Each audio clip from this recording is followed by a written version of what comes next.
ചിലതൊക്കെ നടക്കും. ഒരു വലിയ ദുരന്ത നാടകത്തിന്റെ തിരശീല മാറാൻ പോവുകയാണ്. നിക്ക് അങ്ങനെ കാര്യങ്ങളൊക്കെ മംഗളമായിട്ട് കഴിഞ്ഞു. മാഷ അനുഗ്രഹിക്കണം. ഉണ്ണി എന്തിയെ മോനെ? ഇതാരാണെന്ന് നോക്ക്. ഉണ്ണി, നീ ഇറങ്ങി വന്നേ.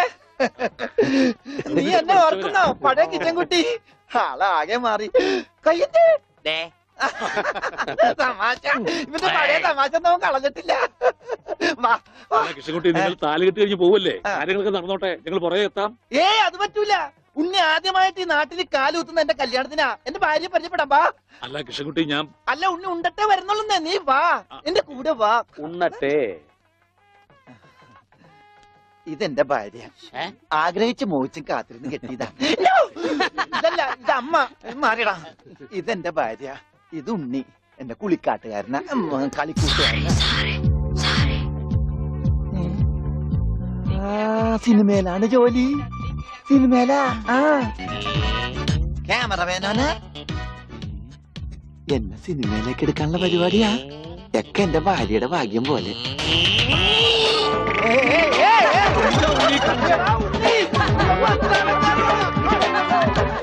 അയ്യേ, നിങ്ങളുടെ ഒന്ന് കല്യാണമല്ലോ. അയ്യോ അയ്യോ,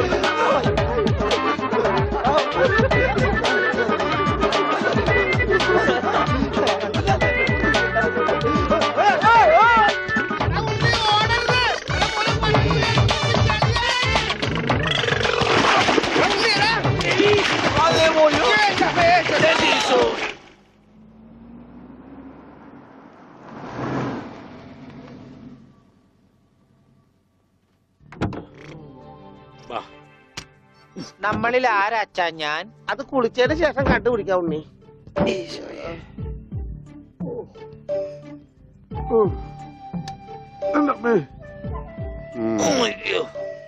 ഷർട്ടയില് മുട്ടല്ലേ?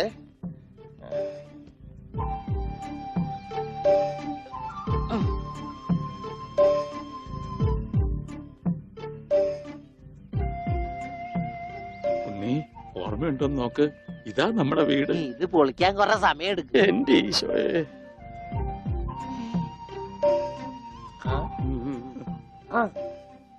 ആരാ? മാഷ്. മാഷ് നാഗപട്ടണം പോയിരിക്കുക. എടി, ഇത് ജാനാടി. അപ്പൊ ഇതൊക്കെ ആരാ? ഇത് അച്ഛൻ.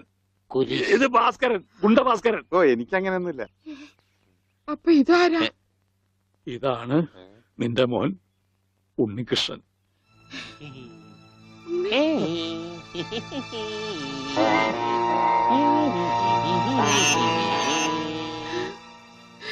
എന്റെ മോനെ.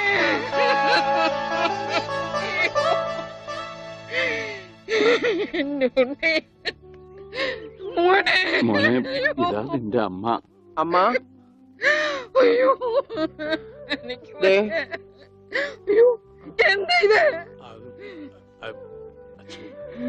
ദേവികമ്മേ, ഉണ്ണിക്ക് ലേശം സുഖമില്ലായ്മ ഉണ്ട്. അയ്യോ,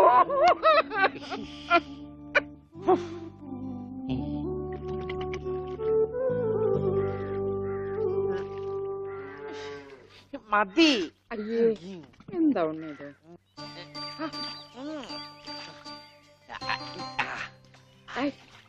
ഒരു ഉത്തേർപ്പിക്കല്ലേ.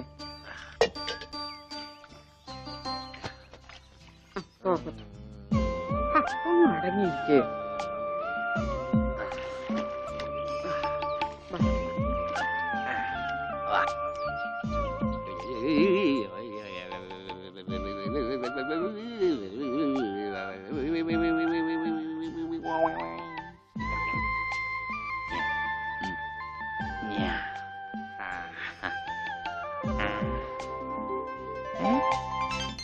അമ്മേ, ഞാൻ പെണ്ണായി. ഇതില് കണ്ട നോക്കി. എന്താ മോനെ ഇത്? ഇതാരാ വന്നിരിക്കുന്ന നോക്കിയേ. ആരാ? നിനക്ക് അമ്മൂനെ ഓർമ്മയില്ലേ? ചെറുപ്പത്തിൽ നീ ഇവളെ അമ്മിക്കുട്ടിന്നാ വിളിച്ചിരുന്നതേ. അമ്മിക്കുട്ടി. അത് ചെറുപ്പത്തിലേ ഉള്ള വിളിയല്ലേ. ഇനി നീ അവളെ അങ്ങനെ വിളിക്കണ്ട. എന്നാ ആട്ടുകല്ലേന്ന് വിളിക്കാം. ആട്ടുകല്ലേ. ഉണ്ണി, അവനൊന്നും കൃത്യമായിട്ട് ഓർമ്മയില്ല മോളെ. പാവം അമ്മ എപ്പോഴും ഇങ്ങനെയാ, ഒന്നും ഓർമ്മയില്ല. ഉണ്ണി, ഞങ്ങളെയൊക്കെ ഓർമ്മയുണ്ടോ നിനക്ക്? അമ്മുന്റെ അമ്മയാടാ. ആ അമ്മൂടെ അമ്മ, അമ്മൂമ്മ. കണ്ടോ, അവൻ എന്നെ ഓർത്തല്ലോ. ആരത്? മുത്തശ്ശി. ആ മുത്തശ്ശി. കുട്ടി ഏത് ക്ലാസ്സിലാ പഠിക്കുന്നേ? വായിൽ പല്ലൊന്നും മുളച്ചില്ല. ഞാൻ പറയാറില്ലേ, എന്റെ ചർമ്മം കണ്ട പ്രായം തോന്നില്ലാന്ന്. പട്ടണ മോനെ, പണിക്കരമാവിനെ കുറിച്ച് എന്തെങ്കിലും വിവരമുണ്ടോ? എന്റെ അച്ഛനിപ്പോ എവിടെ ഉണ്ടെന്ന് അറിയാം ഉണ്ണേട്ടന്? ഞാൻ കാഞ്ഞങ്ങാട് SI ആയിരുന്നപ്പോ ഇയാള് കോത്താഴത്ത് കോൺസ്റ്റബിൾ ആയപ്പോ ഞാൻ കാഞ്ഞങ്ങാട് SI. ഇയാൾക്ക് എന്താ തലയ്ക്ക് വട്ടുണ്ടാ? ഉണ്ടോ? ദേ നിക്കണ അയാള്. കണ്ടാ കണ്ടാ കണ്ടാടി?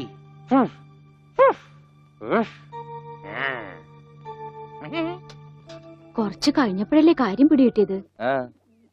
നൊസ വയസ്സാം കാലത്ത് മാഷിനെ നോക്കാൻ ഒരാളായല്ലോ എന്ന് കരുതിയതാ. സാരമില്ല, മാഷിനെ നോക്കാൻ ഒരാളായല്ലോ. അല്ലേലും വീട്ടിലൊരു വട്ടൻ സ്വന്തമായിട്ടുണ്ടെങ്കിൽ അത് ബഹുരസാ. സമയം പോണത് അറിയില്ലല്ലോ. അതെ, മറ്റുള്ളവരുടെ വേദന കാണുമ്പോൾ ഈ ചിരിയുണ്ടല്ലോ, അത്ര നല്ലതല്ല കേട്ടോ.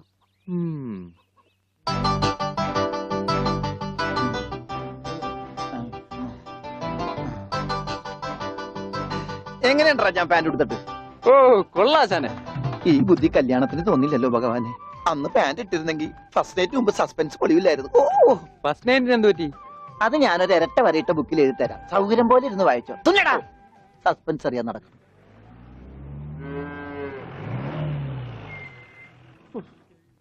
ഇതിനൊരു സിബ് പിടിപ്പിച്ചിട്ട് വരാം. വേഗം വരണം. തലമുട്ടാതെ.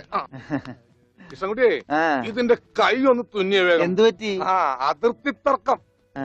ഞാൻ എന്റെ തറവാട്ടിലെ അവകാശം ചെന്നേ ആ. പിടിയായി വലിയായി ഒടുവിൽ ഇങ്ങനെയൊക്കെ അയ്യോ, അത് തീർന്നില്ലേ? എവിടെ തീരാൻ? ദേ, ഇതാണ് ഞങ്ങളുടെ മൊത്തം പറമ്പ്. 48 സെന്റ് ചില്ലുവാനം. ചില്ലാനെന്ന് വെച്ചാ ചില്ലുവാനം വെച്ചാൽ 6 ലിങ്സ് വരും. ദേ, ആ.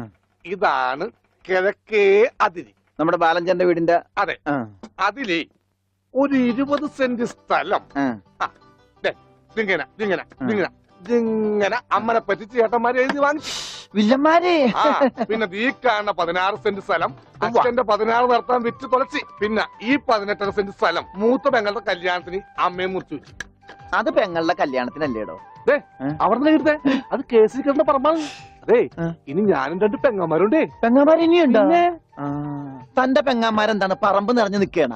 ദേ, അവർക്കുള്ള വീതം പെങ്ങന്മാർക്കുള്ളത്. ആ. അതവിടെ ഇരിക്കട്ടെ. പിന്നെ എനിക്കുള്ളതാണ് ഈ 8 സെന്റ്. അപ്പൊ ഒരു 6 ലിങ്സ് കാണും. 6 ലിങ്സ് ദേ വഴിക്ക് പോയില്ലേ? ഓ, വഴി വഴി വഴി. ആ. അത് മാറ്റി പോയി. ബാക്കി 8 സെന്റിൽ തനിക്കൊരു വീട് വെച്ചൂടെ? എങ്ങനെ വീട് വെക്കാൻ? ദേ. എന്താ എന്തേത്? കുളം 6 സെന്റ് കുളമല്ലേ? അയ്യോ, കൊളമാണെങ്കിൽ പിന്നെ അവിടെ എങ്ങനെയാ വീട് വെക്കുന്നത്? കുളത്തിൽ എങ്ങനെ വീട് വെക്കുന്നത് ഞാൻ ചോദിച്ചതിനെ ചേട്ടന്മാരുടെ തല്ലി ആവശ്യത്തേക്കത്. 5 സെന്റ് വഴി, ഇത് ചില്ലുവാനും. അതൊക്കെ വീട് ആ. എന്റെ അളിയൻ വന്നെന്ന് കേട്ട് അതാ ഞാൻ ധൃതി പിടിച്ചിട്ട് പോന്നത്. നീ കണ്ട കൃഷ്ണൻകുട്ടി ഉവ്വാ. എങ്ങനെ വല്ല ഗതിയും പിടിച്ചാണ് വന്നേക്കണത്? പിന്നെ വലിയ നിലയിലല്ലേ? ആഹാ, എന്താ ബിസിനസ്? എക്സ്പോർട്ടിങ്. മുണ്ടില്ലേ, മുണ്ട്, അതിന്റെ എക്സ്പോർട്ടിങ്. കല്യാണ ചെറുക്കം മുതൽ പ്രായമായ അപ്പൂപ്പന്മാർക്ക് വരെ മുണ്ട് എക്സ്പോർട്ട് ചെയ്യും. ദൈവമേ, എക്സ്പോർട്ടിംഗ് ആണ്. അപ്പ ഇമ്പോർട്ടിംഗും കാണും. വേഗം ചെല്ലി, ഇല്ലെങ്കിൽ ഇമ്പോർട്ടിങ് നടക്കും. ആ. മുണ്ട. എന്നാ. അപ്പ ശരി എന്നാല്. ആ. വനജേ, വണ്ടി വിട്ടേ. ഒരാളെ ഒരു അപകടത്തിലേക്ക് പറഞ്ഞുവിടുമ്പോ എന്തൊരു മനസമാധാനം എന്നറിയാമോ? ഈ അതിർത്തി തർക്കം വന്നാലുള്ള കുഴപ്പമിതാ. ഈ കുളത്തിൽ എങ്ങനെ അവൻ വീട് വെക്കണത്? ദൈവമേ, പോലീസുകാരന്റെ തുണിയിലാണോ വീതം വെച്ച് കളിച്ചത്? ഓമനക്കുട്ടാ, ഓമനക്കുട്ടാ. ഇറങ്ങി ഉണ്ണിക്കുട്ടാ, അളിയാ, മോനെ ഉണ്ണിക്കുട്ടാ, എക്സ്പോർട്ട് അളിയാ. എന്റെ ചേച്ചി വന്നടാ. അളിയോ താനാരാ? അളിയൻ. അളിയോ, താനാരാ വിളിക്കണേ? അളിയനെ. അളിയോ, അപ്പൊ താൻ തന്നെ തന്നെയാണ് അളിയാന്ന് അകത്തേക്ക് നോക്കി വിളിക്കണത്. നീ ആരാ? എന്താ ഇതാ നമ്മുടെ ഉണ്ണി. അളിയാ, ഇതായിരുന്നു എന്റെ അളിയൻ. എന്റെ പൊന്നളിയാ, കണ്ണിൽ അന്വേഷിച്ച് കാത്തിരിക്കായിരുന്നു അളിയാ. തിരിയിട്ട് കത്തിക്കാരുന്നില്ലടാ. ഈ അളിയന്റെ ഒരു തമാശ. അളിയാ, നമുക്ക് ഒരുപാട് കാര്യങ്ങൾ സംസാരിക്കാനുണ്ട്. കാഷിനെ പറ്റിയുള്ള ടോക്ക്, കാഷ്വൽ ടോക്ക്. ആഹാ, ഇത് എനിക്കും കൂടി അവകാശപ്പെട്ടതാണ്. എന്റെ അളിയൻ, എന്റെ സ്വന്തം അളിയൻ. ബാലിയ, നമുക്ക് അകത്ത് പോയി സംസാരിക്കാം. അല്ലെങ്കിൽ വേണ്ട, ഇവിടെ നിന്ന് സംസാരിച്ചാൽ ശരിയാവില്ല. നമുക്ക് പുറത്തു പോയി സംസാരിക്കാം. ഇവിടെ ഒന്ന് ചുറ്റിക്കറങ്ങാം. പോരെ? അപ്പൊ എന്നെ ചുറ്റിക്കാൻ കൊണ്ടുപോവാണ്. ഈ അളിയന്റെ ഒരു തമാശ. ഓടാ. ഓ, അളിയൻ. ആണോ? ആ, ചുറ്റിക്കൊന്നും വേണ്ട. അതൊക്കെ വേണം. ആളിയോടെ നിക്ക്. ഞാൻ ഈ പാന്റ് മാറ്റിയിട്ട് ഒരു മുണ്ടെടുത്തോണ്ട് ഇപ്പൊ വരാം. വേണ്ട മുണ്ടൊടുക്കണ്ട. എന്താ ഇത്? എനിക്കൊരു മുണ്ടെടുക്കാനുള്ള അവകാശം പോലെ ഈ വീട്ടിലില്ലേ? അലിയോട് നിൽക്ക്, ഞാനിപ്പോ വരാം. വനജേ, ഒരു മുണ്ടെടുക്കൂ.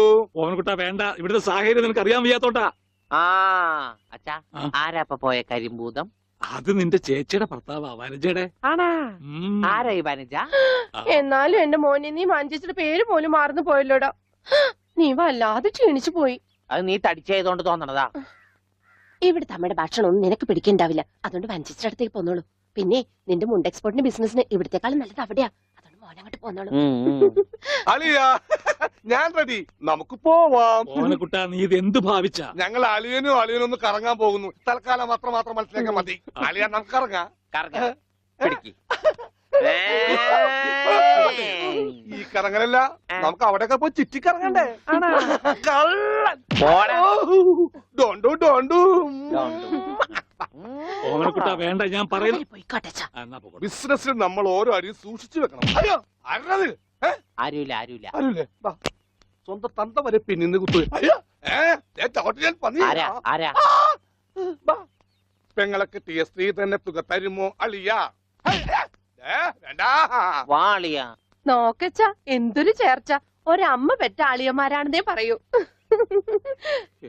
ഈശ്വരാ. പോടാ പട്ടി, ഇത്രയും കാലമായിട്ട് നിന്റെ അസുഖം ഒന്നും മാറിയില്ലേ? എടി, ഇത് ഞാനാടി, ഓമനക്കുട്ടൻ.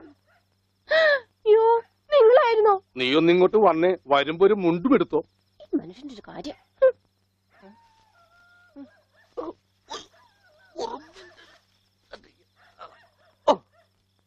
ദാ. നിന്റെ ആങ്ങളില്ല മുണ്ടൂരാൻ. നാട്ടുകാരെ മുണ്ടും പറിച്ചിട്ടാടി എക്സ്പോർട്ട് ചെയ്യണത്. അതെ, അവന് തലയ്ക്ക് നല്ല സുഖമില്ലാന്ന് അച്ഛനമ്മയും പറയണ കേട്ടു. എന്തപ്പ ഉണ്ടായേ? അവൻ എന്നെ കൊണ്ട് ഒരു മൊട്ടക്കുന്നിന്റെ മോളിൽ കയറി. അവർ ചെന്നപ്പോ എന്റെ മുണ്ടും പറിച്ച് ഒറ്റ ഓട്ടം. ഞാനാണെങ്കിൽ അടിയിൽ ഒന്നും ഇട്ടിട്ടുണ്ടായില്ല. എന്നിട്ട് ഞാൻ തോട്ടിലേക്ക് എടുത്ത് ചാടി. നാണം മറക്കാൻ അരക്കപ്പം വെള്ളത്തിൽ കിടന്ന് ആ തോട്ടിലാണെങ്കിൽ പണ്ടാറ മീനിന്റെ ചെല്ലു. അപ്പോഴേ ഒരാൾ തോട്ടെറിഞ്ഞ് മീനെ പിടിക്കാൻ വന്നേക്കണു. എന്നിട്ട് തോട്ട പൊട്ടിയ തീർന്നില്ലേ? ആ തോട്ടക്കാരനെ പറഞ്ഞവിടെ ഞാൻ പെട്ട പാട്. എന്താ ഈ കേക്കണേ? അതെ, ആ. ഞാൻ ആദ്യം വനജയെന്ന് വിളിച്ചപ്പോ നീ ആരാണെന്നാ വിചാരിച്ചത്? അത് ഞാൻ വിചാരിച്ചത് പട്ടിയാണെന്നാ. പട്ടിയൊക്കെ നിന്നെ വനജയെന്നാ വിളിക്കാറ്? ചില പട്ടികളൊക്കെ എന്നെ അങ്ങനെയാ വിളിക്കാം. ഓഹോ, ആ. അയ്യോ, കുട്ടിക്കാലത്തെ ശീലമൊന്നും അവന് ഇനിയും മറന്നിട്ടില്ല. എന്റെ വിരലെ കടിച്ചെന്നേ.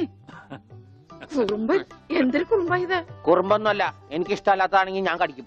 എനിക്ക് ചോറ് വേണ്ട. ചോറ് വേണമെങ്കിൽ അവർ എന്താ ഇഷ്ടമുള്ളത് ഉണ്ടാക്കി കൊടുക്കും. നിനക്ക് പിന്നെ എന്താ വേണ്ടേ? Bread toast. അയ്യോ, അതെന്ത് കുന്ത്രാണ്ടോ? എനിക്ക് അത് മതി.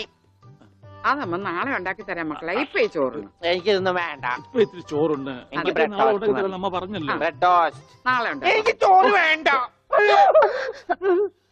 എന്തിന്? ഉണ്ണി വലിച്ചെറിഞ്ഞ ചോറാ. ആഹാ, ഞാൻ വിചാരിച്ചെന്റെ തലച്ചോറ് പുറത്തേക്ക് ഒന്നാണെന്ന്. അതിന് തലയ്ക്കകത്ത് അത് ഉണ്ടെങ്കിലല്ലേ പുറത്തേക്ക് വരാം. ഓഹോ, അതെന്തെങ്കിലും പുറത്തേക്ക് വരൂ. ഇനിയും ചോറ് ചോറ് വലിച്ചെറിയേ. എന്താ ഉണ്ണിയേട്ട രാത്രിയിൽ ഇങ്ങനെ ബഹളം ഉണ്ടാക്കുന്നേ? കണ്ടോ, രാത്രി ഞാൻ എവിടെ പോയി ഉണ്ടാക്കാനാ? അമ്മ വിഷമിക്കണ്ട. റൊട്ടി ഇരിപ്പുണ്ട് അവിടെ. ആ ഉണ്ട്. വെണ്ണയോ? അതും ഉണ്ട്. എന്നാ ഇപ്പൊ ഉണ്ടാക്കി തരാം കേട്ടോ ബ്രെഡ് ടോസ്റ്റ്. ആ അമ്മിക്കുട്ടി,